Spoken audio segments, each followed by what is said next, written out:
Hey everybody out there, Sebastian Langman-Kirtley here, L'Oreal professional artist, and also I am a salon owner from Southern Massachusetts. I'm a color specialist and I work full-time behind the chair. Thank you so much for joining us here with Hairbrained. So if some of you were here last week, you know that this is a focus on how we go back to the salon after this pandemic, when everything opens back up. How do we go back into the salon and utilize balayage as a creative tool? So we're sure of a few things. We know one thing is that we're going to be really busy because no one's had their hair done for several months. And I think that a lot of people are going to be facing the issue that we're going to be restricted as far as how many people can come into the salon. So balayage can be very quick and effective. And so today is all about converting a foil to a balayage. Foils can be higher maintenance just because it's more saturation. Balayage tends to be sunnier and has a softer grow out. So I'm going to jump right into painting here. I will tell you a little bit about my sectioning. I split it right in the center, working off the center part, going through the top of the head to behind the ear. I sectioned off the crown, and then I sectioned out the center. And what I'm going to do is I'm going to start by painting a few soft points at the occipital bone. So foiling and balayage are really like apples and oranges. They're definitely individual art forms in their own right, and they're both very useful. But the difference is, when you're foiling, you're taking a weave of hair and you're applying the product from the roots to the ends and the surface to underneath. So it becomes a very linear grow out. With balayage, you're taking a check mark shaped section and you're painting on the surface. And I'll refer to zone 1 as towards the root, zone 2 is the center of the hair, and zone 3 is the ends. So I'm surface painting through zone 1 and 2. And then at the very ends in zone 3, I am doing full saturation. So hence the really soft grow out. And a lot of the time what happens with foils is, if you're doing highlights and lowlights with foils, frequently it ends up that it's dimensional on top and then the bottom either gets forgotten about completely or kind of turns into one muddy color. So a lot of the time when I'm working on a conversion and working for the first time, what I'm doing is I'm transitioning the look from more two-dimensional work to a three-dimensional. So underneath the occipital bone, right now I'm just focused on popping the ends and getting them to brighten up a little bit. I'm just gonna fix my tray. So what I'm gonna do is 3 soft single points. Single points create a lot of dimension in the hair. I'll be working in singles and double points through most of the head. So double points are when we have 2 points of connection that are closer to the scalp and they have like a V shape of depth in the middle. A single point is just a pop of color and it leaves a lot of nice negative space, and it's like a ribbon that lives throughout the hair. So here I'm not touching the root completely, but I'm coming up about 1 centimeter off the root. And I'm painting the hair right where it falls naturally. I'm visually imagining how this is gonna look when the hair is all styled out. So I've done 2 close to the root, and then here in the center, I'm gonna take a nice big piece. Now I'm taking a check mark here, and the deeper I make that check mark, the more pronounced the highlight is gonna look at the ends. Remember, we're really saturating only the bottom third of that hair. So this one, I'm gonna start it lower.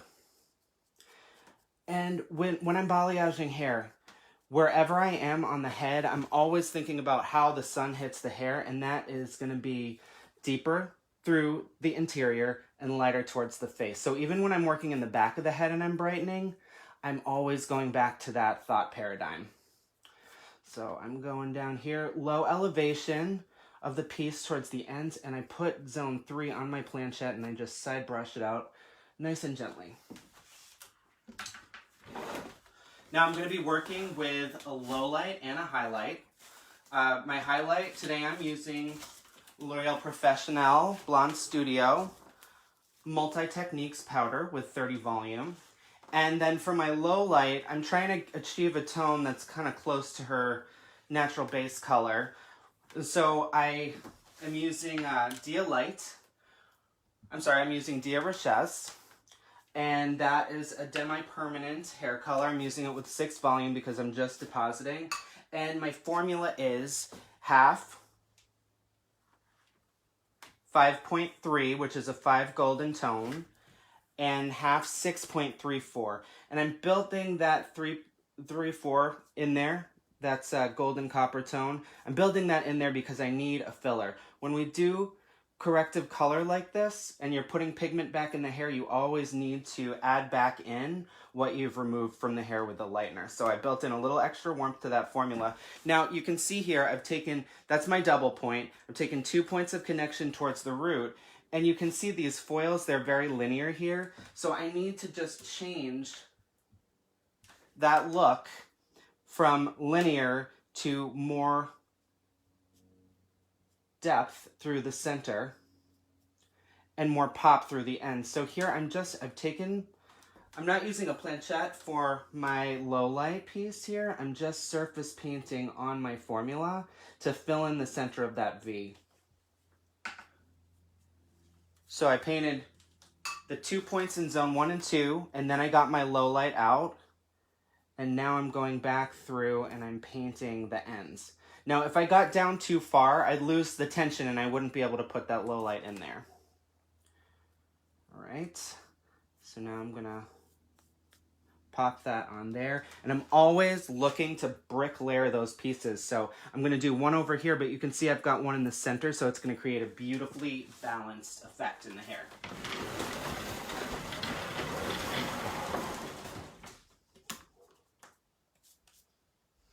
So let me talk a little bit about my planchette here. You guys can ask me questions as I'm working and I'll glance over and take a peek, but I will stop about 5 minutes early and sit down with you and answer your questions then.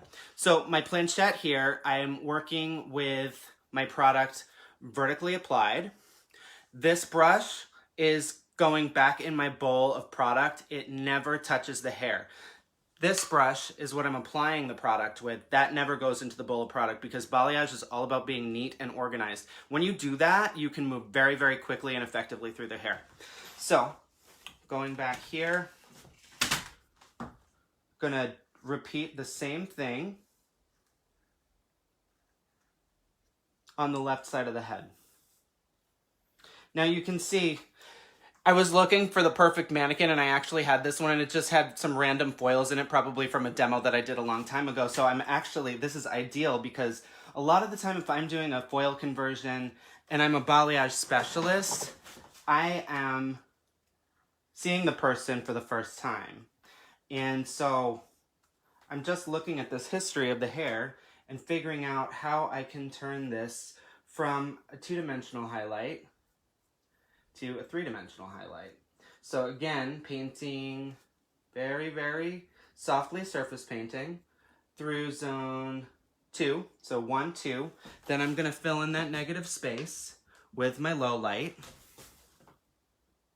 Again, Dia Richesse, half 5.3, half 6.34, so a blend of gold and copper. And then I'm gonna come back over here. Excuse my working upside down, folks. I'm working solo today. And then I'm just bringing this back down here to the natural fall of the hair, making sure it's a nice balanced effect. Get a little more product right here. So typically, I just try to keep these 2 products separated, and usually it's not too much of a problem to do that. I just have to be careful and deliberate with my application. And now what I do is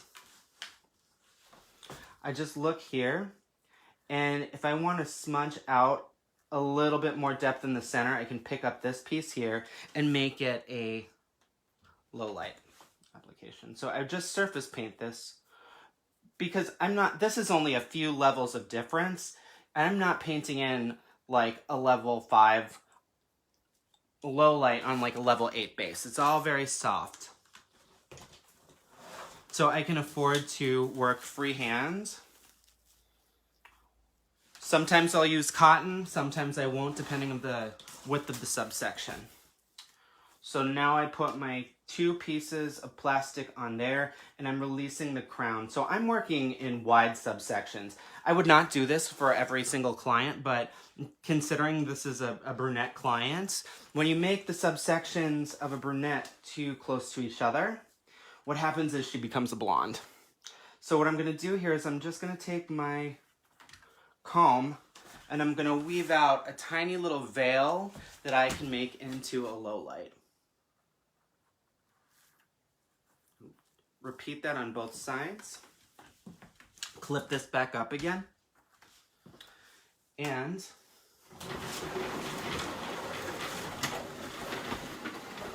I'm just going to take my low light formula and surface paint it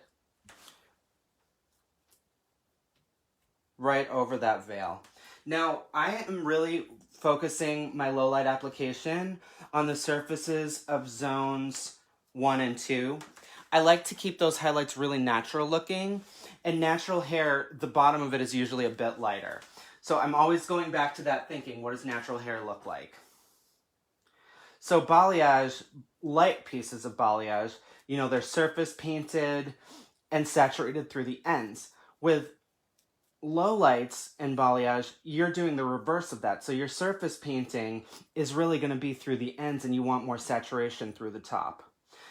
Richesse is a great product. The viscosity-wise, it's fantastic because it kind of glides onto the hair.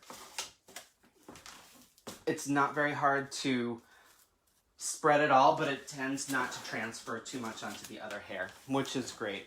It also leaves the hair super shiny, and with the 6-volume developer, it's not going to lift the natural base of the hair too much. Okay, so now I'm dropping the crown here.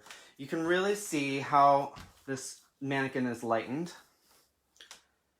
It's almost like she's a solid color throughout here. So what I need to do is create my V here, saturate those ends more because they're a little bit muddy. They don't really have very much pop. And then paint in my triangle of negative space or depth there. So when I talk about negative space is basically just depth that lives between the highlights. So foils generally don't have as much negative space. With balayage, you've got a lot more negative space. So that means wider subsections. And it's that negative space that really makes those highlights pop. And that's what makes balayage really so customizable and such an individualized way to paint hair. Okay, so with a big section like this, I really want to make sure that I have a lot of control of the hair, right? So if I can't handle all of this hair with my one hand, what I do is I break it up into 2 subsections. So here, what I'm going to do is I'm going to elevate the hair to 45 degrees from the scalp. 45 degrees, so 90 degrees is straight off. 45 degrees is half of that. So 45 degrees is going to give me the maximum amount of tension to paint towards the scalp. So I'm really pinching that there. I'm doing my 2 points here. And in the crown of a brunette like this, I don't typically like it to be right on top of the root. Now, that being said, if someone's used to a foiled look where it touches the root everywhere, I will bring it up a little bit more around the face, even if it's a brunette. Because several things happen when you're converting a foil to a balayage. The consultation is so important because if you don't really communicate what the difference is between a foil and a balayage to your client, they'll be confused. People love saying the word balayage. It's French, it sounds fancy, but do they really know what it is? Because if someone's used to having a highlight everywhere on their head, every centimeter, you know, for the past 15 years, and all of a sudden they don't have highlights all over the place anymore, they need to understand and have clarification that it's supposed to be that way. So I think that consultation is super, super important because really, if they don't understand what they're looking for and they don't understand what the goal is, they could end up thinking that you didn't do enough highlights and then that can end up being a redo for you. So things I say when I'm doing a balayage for a client, if someone wants to know what it is, I say that it imitates the look of a child's hair that spent the summer at the beach, right? So what does that look like? It's blonder around the face, or lighter around the face, lighter towards the ends, and lighter on the surfaces, with the interior, which is the whole inside of the hair. All of that is going to remain a deeper natural shade. So that is what I'm trying to create in here. And you know, the whole idea here is people are probably going to be wanting to space appointments out a little bit more because people have not been working. And balayage is not by any means a less expensive process than foil highlighting, but it affords your clients the flexibility if they want to push their appointments out further. I have brunettes that get very, very blonde with balayage, and if a foil comes every 6 to 7 weeks, they're coming every 8 to 9 weeks. So it's a lot of maintenance for them. But my brunettes, they'll come 2 or 3 times a year, and it looks great when they come back. The point is this. Foiling gives you lines, and there are lots of great ways to smudge out the lines, but balayage gives you a lot more depth and illumination through the contours of the hair. So it just allows you, if you need to go further between appointments, it allows you to do so. So that is the entire back of my technique. So as you can see, 3 subsections. And in all the subsections, filled in the depth between my 2-point application with a formula demi-permanent that is close to the natural color with an added filler. So now I'm going to pause. Where did I get this shirt? John Barbados. Hi, Emma from England. Let's see, does anybody have questions? Because I'm just pausing for a minute before I go to the front of the head. Let me see if I can find any here. How am I sectioning? Again, my sectioning, I went right up the occipital bone for my first subsection, painted the occipital down, and then my next subsection is going diagonally back, so back and away from the face, and it's working right underneath the crown, 2 points with a low light in between, and the smudged low light in between the 2 points. And then my final section is just the crown. It's 4 inches wide and about 3 inches deep. And I would just go, you know, all heads are not the same, so I would just use the shape of the head and the size of the head to dictate, because we've all got clients with gigantic domes, and we all have clients with little baby heads too. So I like the way you're using your balayage brush. Thank you. Let's see.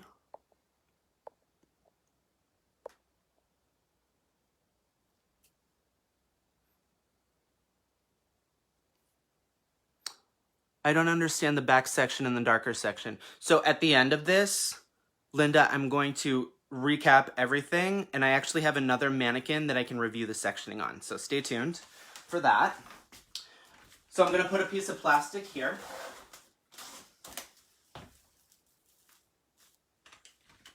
I'm going to turn my lady around to the front. So with foils, people are usually acclimated to a lot of brightness around the face, so I want to make sure that I'm giving them a lot of brightness with their balayage, because it's also about adapting their eye to the new look. But in addition to people, you know, maybe wanting to be a little bit more a little bit thriftier with their hair going forward for a while, I also think that when something happens like this, it's this insanity that's going on in our world right now, and it's affecting everyone so much. I think when we go back to real life again, I feel like people are going to want to do something different. I think people are going to want a little bit of a metamorphosis. So I'm going to use that as a chance to capitalize on my own creativity and make people really, really at the root. So I'm going to save this piece of the face frame for last. So I'm just pushing this forward, and then I'm going to work right here. So I'm taking this entire subsection.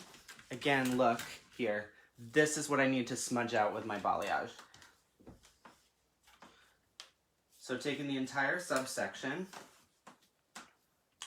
And in this piece, I want to create a little bit of a different look.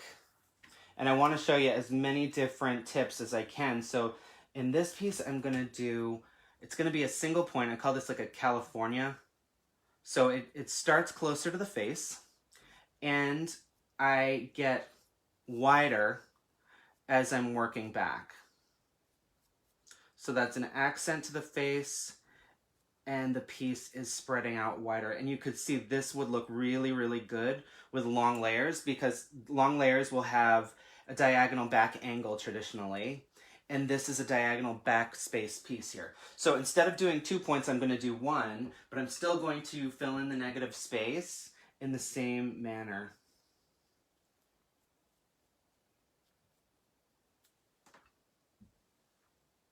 So I'm just going in here, and I'm kind of seeking and destroying those lines. And this is my magic eraser.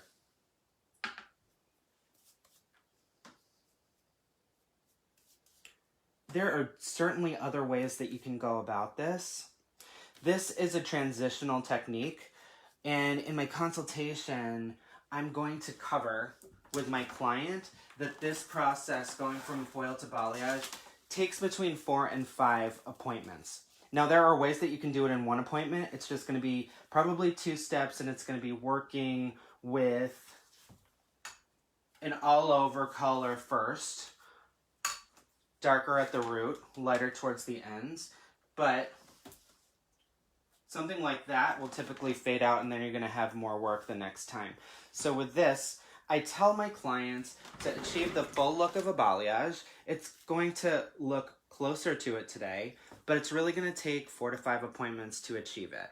And then what happens is I can usually get them there in 2 to 3 appointments, and because I've under-promised to them, they think that I'm like a genius, when in actuality it was just a psychological trick. But if I tell the client, oh yeah, it's going to look like the picture, you're going to look exactly like Giselle as you walk out of the salon today, and it's only halfway there, they're going to be disappointed.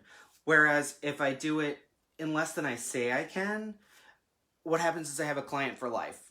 And then I'm their life or stylist because they think it's amazing. It's all about psychology, and we all know this. And we're going to have to be really extra nurturing to our clients because they've all been through hell, and it's really a privilege that we're the people that they're going to entrust with their beauty. And we really, really need to make everybody sparkle. Raise the, just really elevate the energy. So again there I did a double point, really focused the saturation through the ends, and because I painted the interior first, I was just able to over direct that hair back away from the face, saturate it, and drop it back down to the natural fall. I'm going to do the same thing here. I'm going to drop out about 1 centimeter of the hairline, leave that for last. Now here I'm going to carve off a little sliver, and that's going to allow me to shape this subsection like a V. So I'll paint the center first with my 2-point application with a smudged low light in the middle, and then I'll make each one of these a surface painted low light. So I'm just repeating the same pattern throughout here. What lightener am I using? I am using L'Oreal Professionnel Multi-Techniques powder from the Blonde Studio line with 30 volume developer. It's a great go-to product. It lifts quickly, which is excellent if you're busy behind the chair. I tend to be pretty busy and I work quickly. And it lifts up to 8 levels. And it just happens to be the product that I had at my house, because I'm trying to take this social distancing thing pretty seriously, and so I'm working with what I've got. Hence my mannequins that have a lot of history. But our clients come to us with a lot of history, so it's actually ideal to demonstrate this point. Now look what I'm doing, my position of the brush to the subsection of hair. I've really got that brush, I'm not applying it flat because then I will get in the way of my highlights. I'm actually going in almost parallel to the hair and just pushing that product through a tiny bit. So you can see 2 points there with a V filled into the center.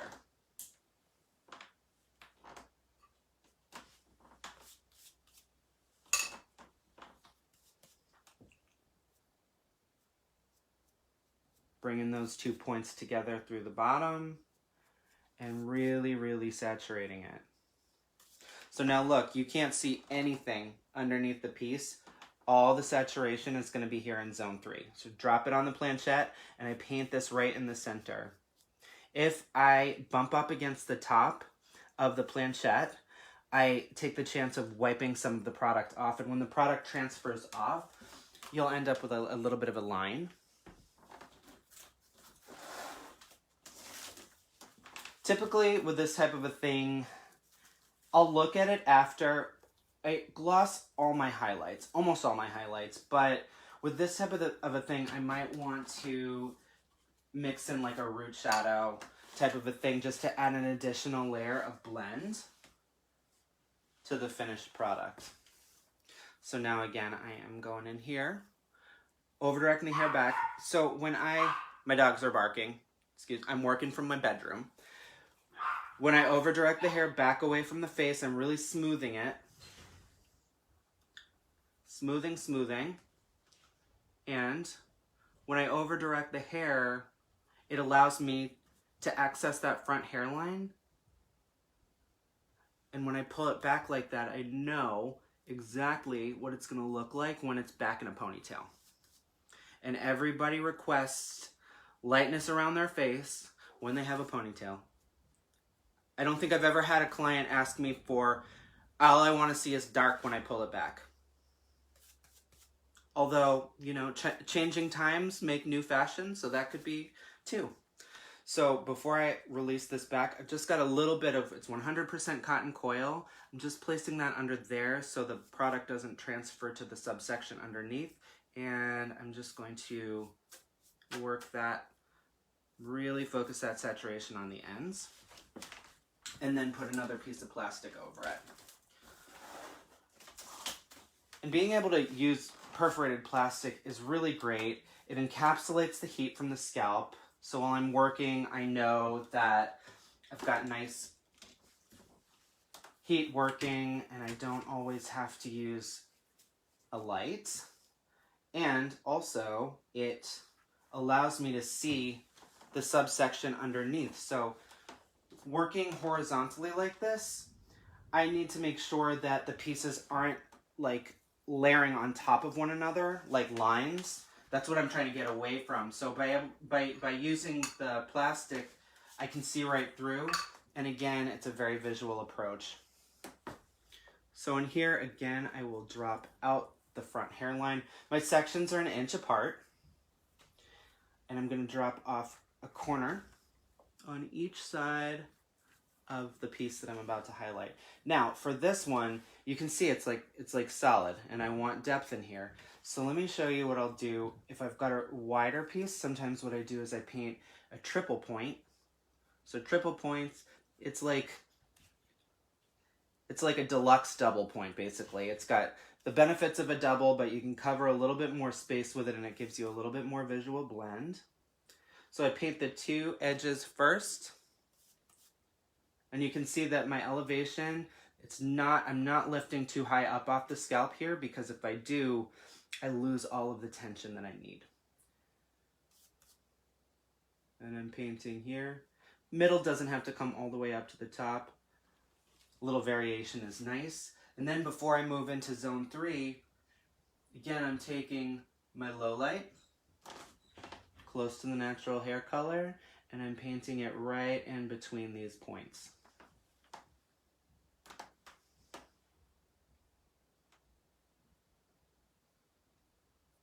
And I'm holding this, working it. It's not parallel to the hair. I'm actually working it into the hair. That allows me to really detail this piece. So the idea here is I just don't want to smush it, for lack of better words. Okay, now I'm going to continue my triple point application down and through zone 3. Do we have any new people to balayage? Anybody new out there? Or people that want to learn how to do it?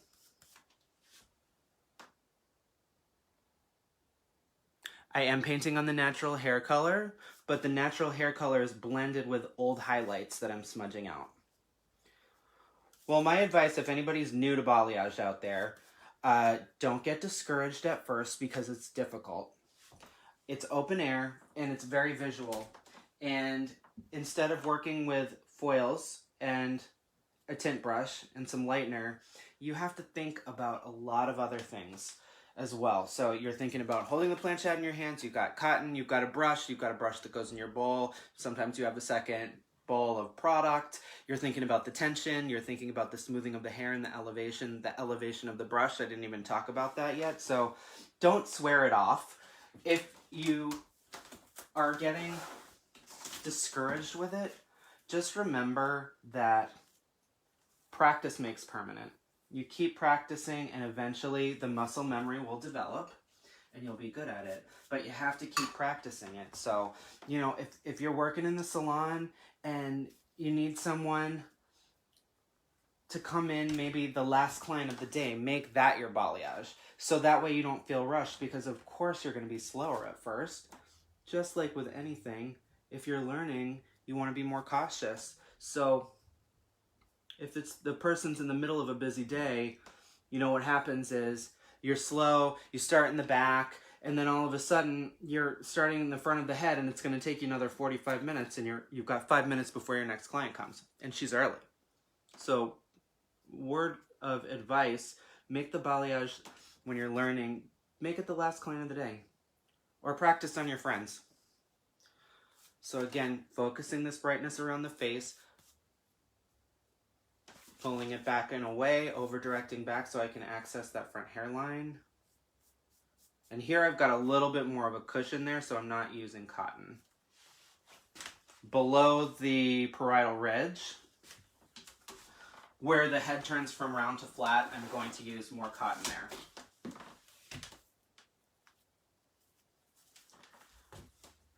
And I'm looking here, she's much more highlighted above the parietal ridge than she is below. So now, before I move on to the next subsection, I'm going to take out, and watch how I do this. I'm using this like it's a pencil.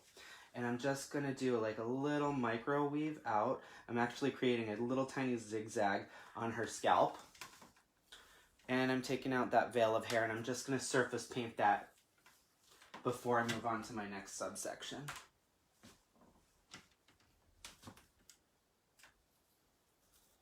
Alright, so I'm going to grab this, and again, always want to be lighter around the face, and the depth kind of grows as it goes back and through the interior of the hair. So I don't always paint the entire low light the same. Sometimes what I'll do is I'll paint it up through the top here, spread the product around,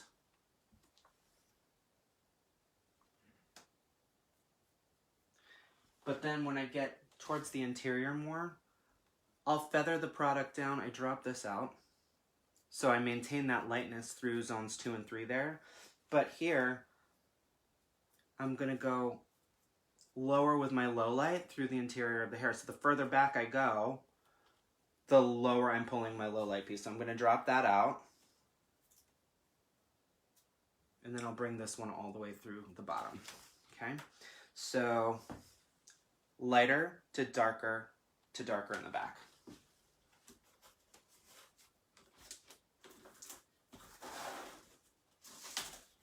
And with a plastic wrap here, you just want to gently place it on your subsection, and then you always want to just go in very, very gently with your fingers here, because if you push it down, what can happen is your product will transfer onto the subsection below it. And then sometimes what I'll do is I'll just take another piece, and then I'll just wrap it around there. So frequently what I'll do is, if you've seen me balayage before, you know that I use lots of diagonal sections, because naturally diagonals will create like more of a visual blend within the hair. But because highlights that are foiled are going like this from there to there. If I use a horizontal subsection running parallel to the part, I'll be able to see the highlights better. So I know exactly where I need to place my lowlights there. All right, so I'm coming up, and as I've come to the natural part, I'm considering the center her natural part, I cut that last subsection in two. So if everything else is 1 inch to 1.5 inches, this one's 1/2 inch. That's so if her part shifts a little bit, she'll still be blonde. You want to keep a lot of nice brightness when you're converting a foil to a balayage, because that's the look that they're used to. Oops.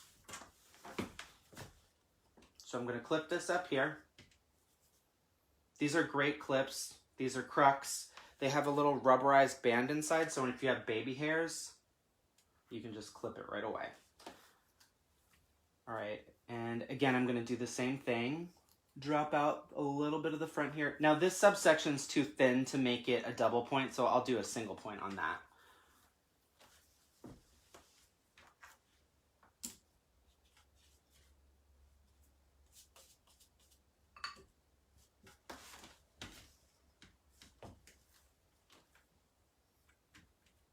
And I'm just gonna go in here and I'm gonna do another triple point application. Now I want you to look at here the elevation of my brush. I am not applying the balayage. I don't have the brush parallel to the hair. When I'm painting the top of it, my brush is angled up at 45 degrees. The hair is up at 45 degrees. So check it out. So I painted that single point there. Right, we're doing a triple point or a W application. I'm going here. And I'm going there. So I etch it in.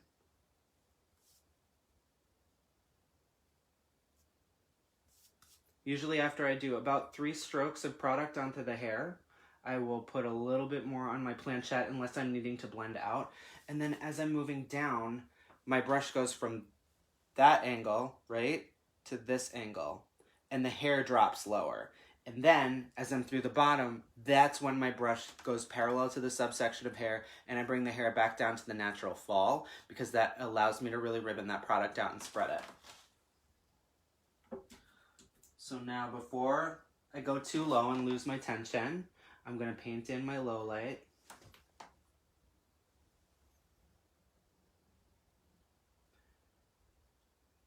So if this client had level 10 highlights and I was putting a level 7 back in for her low light, what I'd have to do is I have to incorporate the underlying pigment.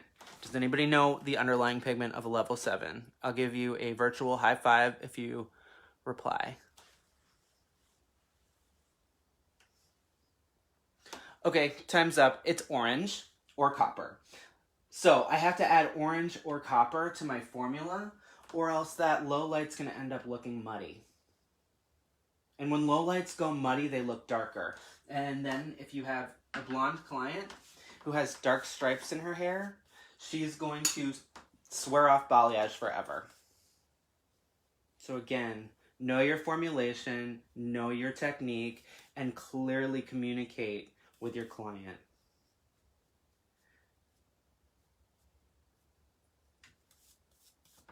Okay, so now,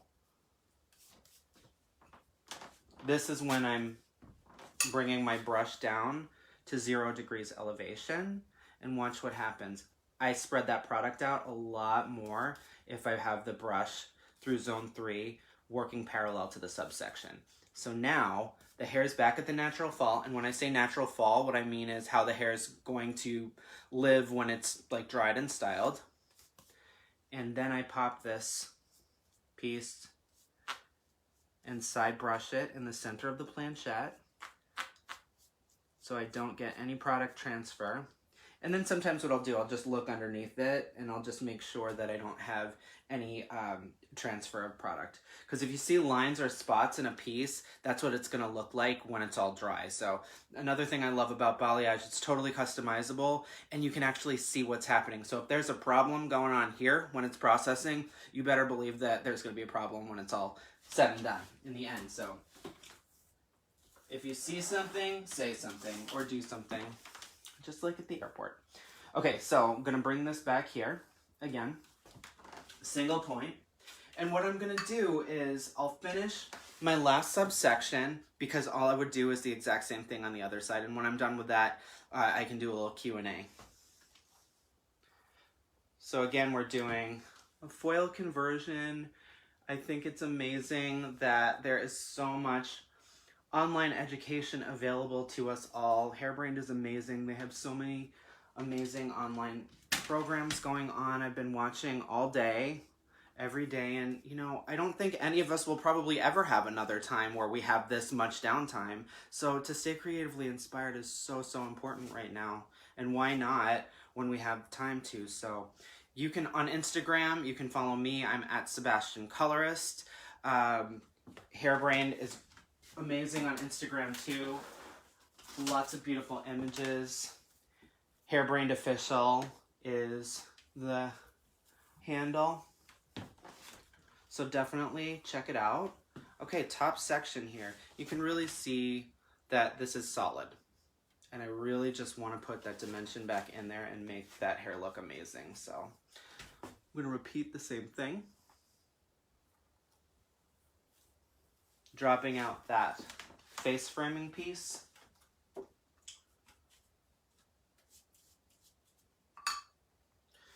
And what I want everybody to do is think of a client that you're going to propose this to.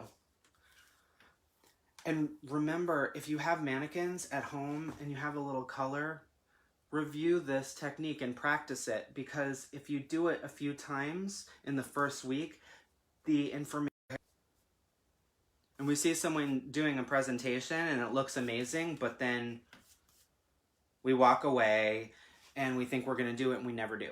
And then you forget it. So muscle memory is important to really anchor a technique and anchor the methodology. So please practice this.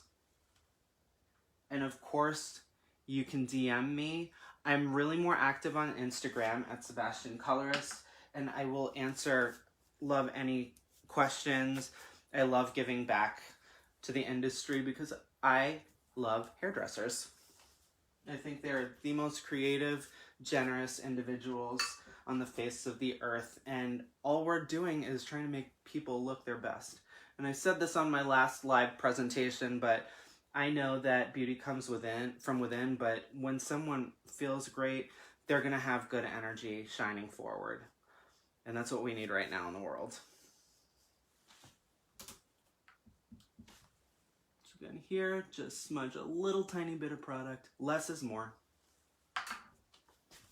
Finish painting that.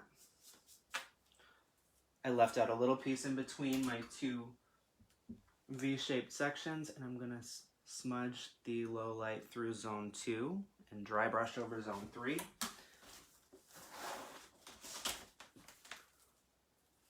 And this is my last piece. So this piece is, we refer to it lovingly as the money piece. It is really the piece that if you make your client light, especially on the dominant side of their natural part, and they've got that really big, beautiful frame of the face, they're gonna be happy. And I have people that come back after 3 months with balayage and all they need is to have a face frame done. Face frame and a gloss. All right, I am finishing up here. Gonna bring this right back, just lay it over that subsection that I just painted, and I'll release it. And then what'll happen is, after I get off of here, I'll finish the other side and I'll post some after pictures of the mannequin. All right, so I've just got a couple of minutes here.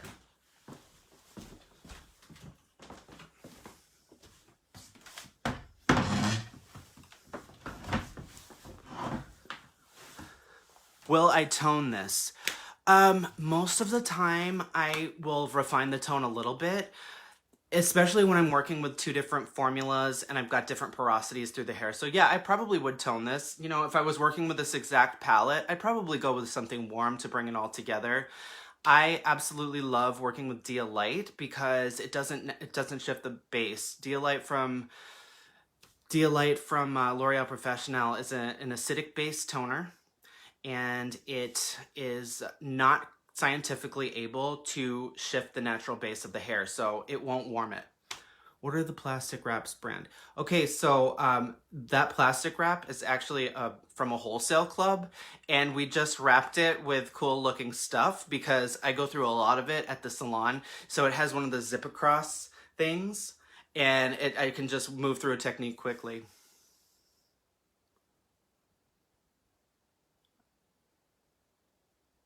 I mean painting on top of single. Oh, painting on top of a single process. Yeah, so I do sometimes paint on top of a single process. And I will say this before I get off of here. Next week is the third part of this Balayage comeback series. And that I'm going to actually demonstrate a single process with Balayage at the same time. Next week's all about correcting banding that we know that some of our clients are going to be creating with box color and how to approach that with Balayage. All right, I'm gonna sign off now. I'm gonna finish painting this hair, and I'll be posting some pictures later of the after. All right, so thank you so much for tuning in. Stay well, and I'll see you soon. Remember, follow me on Instagram, Sebastian Colorist. DM me all of your questions, and I will get back to you. All right, thank you so much.